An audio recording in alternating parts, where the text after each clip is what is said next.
आज मेरी तबीयत जरा सी खराब हुई तो मेरी सास कहने लगी, चलो बेटी तुम्हें डॉक्टर के पास ले चलने लगता है। तुम्हें डॉक्टर के पास जाने की सख्त जरूरत है। अम्मा के कहने पर मैं तैयार हो गई। वो मुझे डॉक्टर जमीला के पास ले गई, जिन्होंने मेरे टेस्ट किए। फिर बोली, तुम्हारा अल्ट्रासाउंड करना पड़ेगा। बिना चेकअप के रिजल्ट देखे मैं कुछ नहीं कह सकती।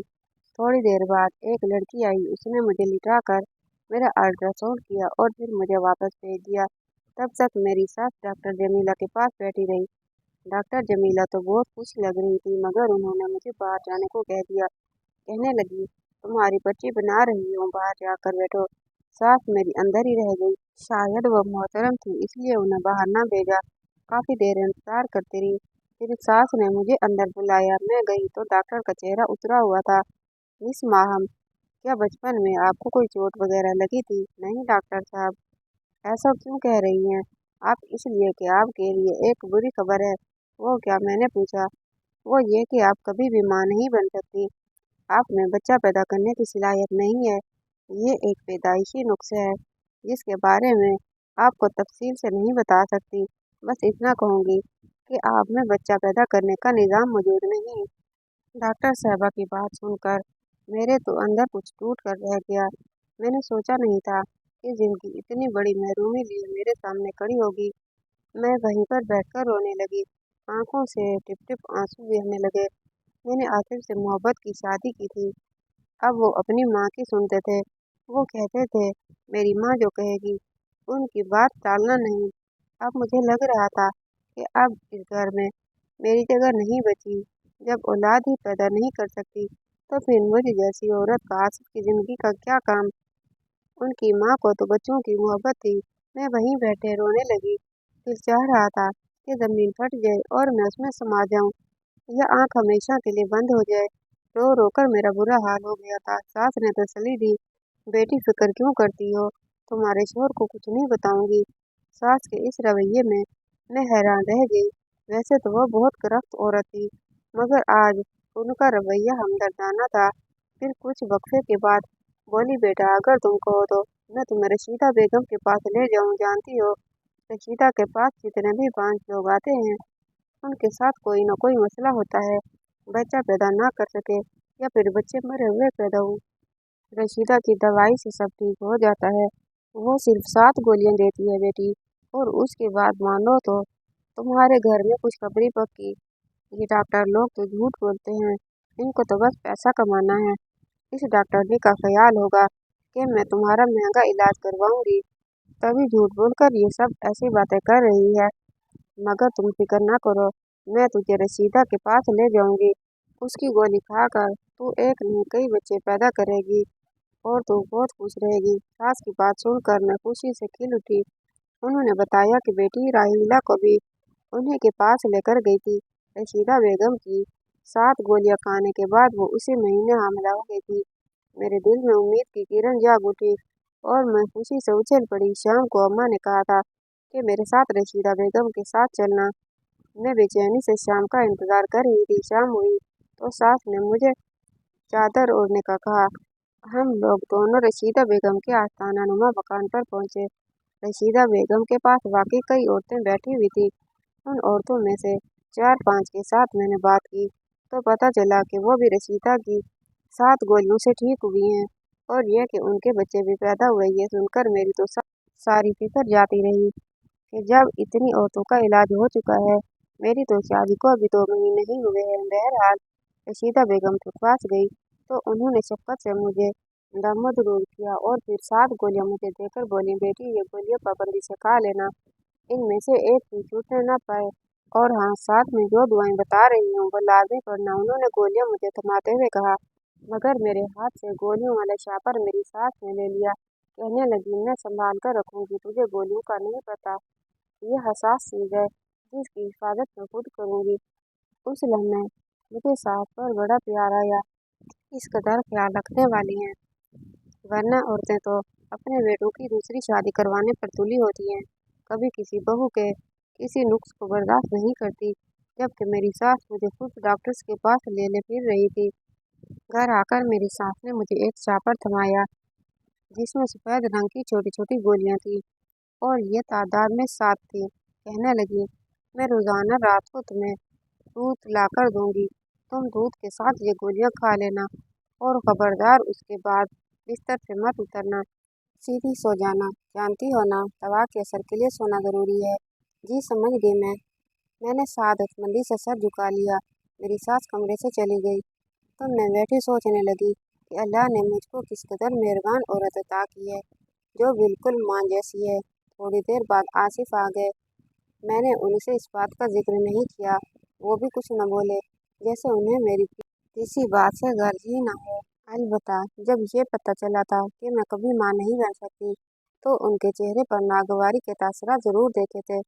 उसी रात मैंने एक सफ़ेद गोली मुंह में रख ली, मगर गोली मुंह में रखते ही मेरी तबीयत खराब होने लगी। ऐसा लगा जैसे मैंने कोई अजीब जहरीली चीज़ खा ली हो। मगर फिर अपनी औलाद के लिए मुझे इतना तो करना ही था। मैंने बड़ी मुश्किल से गोली अपने हलक से उतारी।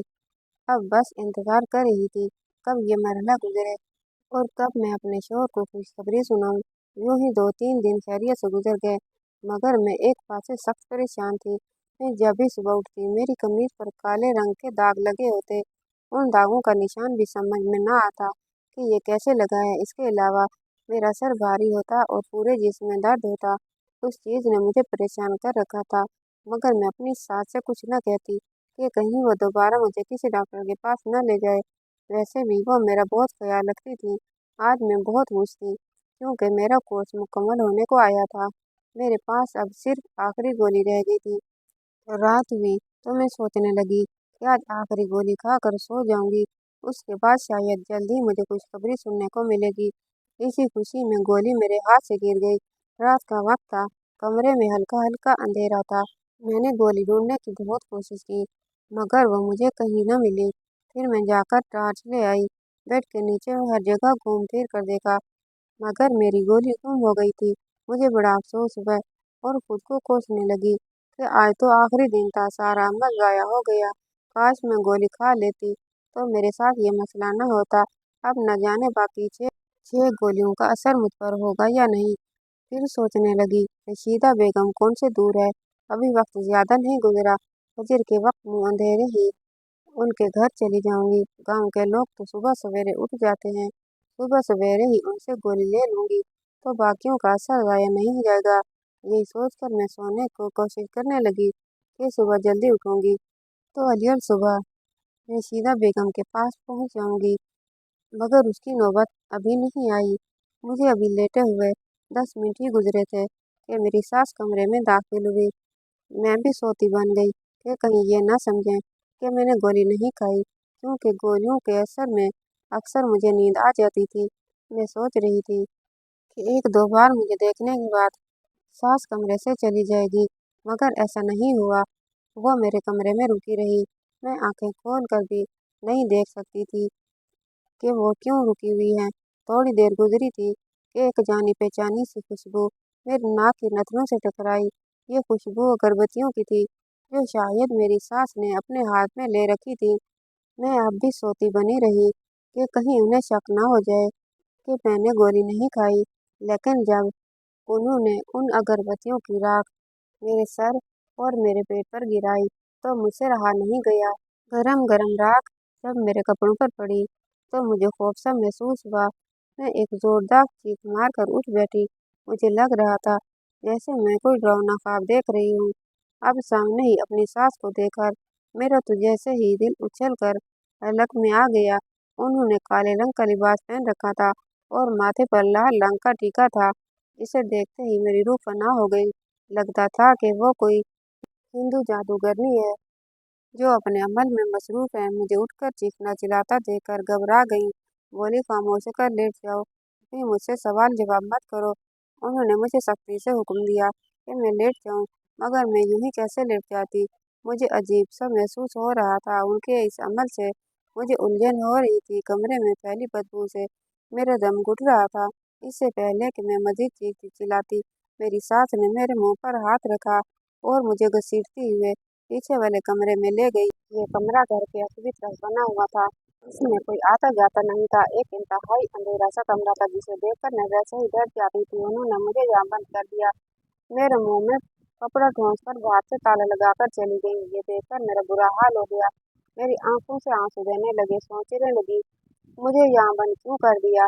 रोती चीखती चिल्लाती रही, मगर किसी ने मेरी आवाज न सुनी। मैं तो जानती थी यहाँ मेरी आवाज सुनने वाला कोई नहीं, क्योंकि ये कमरा घर की पिछली जानिब बाकी था। मैं अपने शोर आसिफ को कोसने लगी, जिसने मेरा ख्याल नहीं किया, मुझे पूछने तक नहीं आया। मैं उसका इंतजार दिन भर करती हुई, मगर उसने मुझे पलटकर नहीं देखा। लग रहा था जैसे इस अमल में वो अपनी माँ के साथ शामिल है, और ये कि उसे मेरी कोई परवाह नहीं।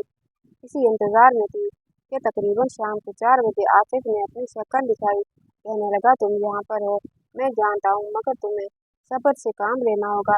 इसके पीछे छुपी हिकमत तुम नहीं समझ सकती। मैं उसे देखते ही फट पड़ी। ये कौन सी हिकमत है? तुम पागल तो नहीं हो गए? तुम्हारी माँ ने अजीबोगरीब अमल करने के बाद मुझे यहाँ बंद कर दिया है, जबकि तुम जानते हो मैं तुम्हारे बच्चे की माँ बनने वाली हूँ। मैं जानता हूँ, तुम्हारी डॉक्टरी रिपोर्ट देख चुका हूँ। तुम्हारी माँ बनने का उसी दिन पता चल गया था, जब तुम डॉक्टर जमीला के पास गई थी। अच्छा, वाकई तो फिर तुमने मुझे बताया क्यों नहीं? तुम्हारी माँ ने मुझे ये बात क्यों छुपाई, और मुझे वाकई की गोलियां क्यों दी? बताता हूँ, सब बताता हूँ। आसिफ ने हाथ के इशारे से मुझे बैठने का कहा। मजबूरन में बैठ गई। उसके सिवा और कोई चारा नहीं था कि मैं उनकी बात सुन लूं, मगर मेरे दिल पर खौफ सवार था। मैं उनके पांव पड़ गई। खुदा के लिए आसिफ, मुझे यहाँ से निकालो। उसके बाद जो मर्जी कर लेना। यहाँ मेरा दम घुट रहा है। घबराओ नहीं, मैं तुम्हारे साथ हूँ। आसिफ ने मुझे तसल्ली दी। अच्छा सुनो, आसिफ ने मुझे राजदाराना अंदाज में कहा, मेरी अम्मा को तो तुम जानती हो, वो कितनी मजहबी खातून है। औरतें उनसे दम करवाने आती हैं और सभी का मुफ्त में इलाज करती हैं। शायद तुम इस बात को नहीं जानती, क्योंकि अम्मा ने आजकल ये सरगर्मियाँ जरा कम की हुई है, मगर मैं अम्मा को अच्छी तरह जानती हूँ। वो लोगों की मदद करती है, खासकर बांझ औरतों की। वो चाहती है कि कोई औरत उनके दर से खाली ना जाए। जैसे रशीदा बेगम से वैसा ही बनना चाहती हैं, और उसके लिए उनको एक अमल करने की ज़रूरत है। उन्होंने जब मेरी शादी तुमसे करवाई तो मुझसे वादा लिया था कि मैं अपनी मर्जी से शादी तो कर रहा हूँ, मगर शादी के बाद उन्हें तुम पर इस अमल की इजाज़त दूँ। बस इसी वजह से मैं उनसे बात नहीं कर सकता, क्योंकि उन्होंने मेरी बात मानी थी। उन्हें मुझसे ब्याह कर मेरी दिली आरज़ू पूरी की, मगर अब मुझे भी तो उनकी मानना है। वो अगर ये अमल कर रही हैं तो उन्हें करने दो। इससे शायद तुम्हारे बच्चे को भी नुकसान पहुंचे, मगर मैं जानता हूँ अम्मा की नीयत बुरी नहीं है। वो बाकी औरतों की मदद करना चाहती हैं।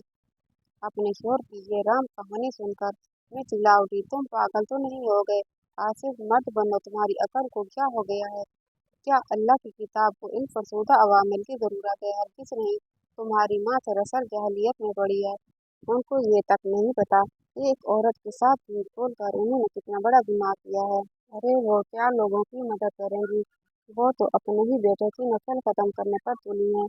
अगर मैं बाँच नहीं थी तो मुझे वो खतरनाक गोलियां खिलाने की क्या जरूरत थी? और तुम कैसे बाप हो? तुम्हें औलाद की भी फिक्र नहीं। ये बच्चा चला जाए तो तुम्हें दुख नहीं होगा? नहीं, आसिफ ने इत्मीनान से कहा, मुझे दुख नहीं होगा। अल्लाह ने एक दिया है तो अल्लाह और भी देगा। तुम सब्र करो। वैसे भी तुम्हारा अभी पहला महीना है।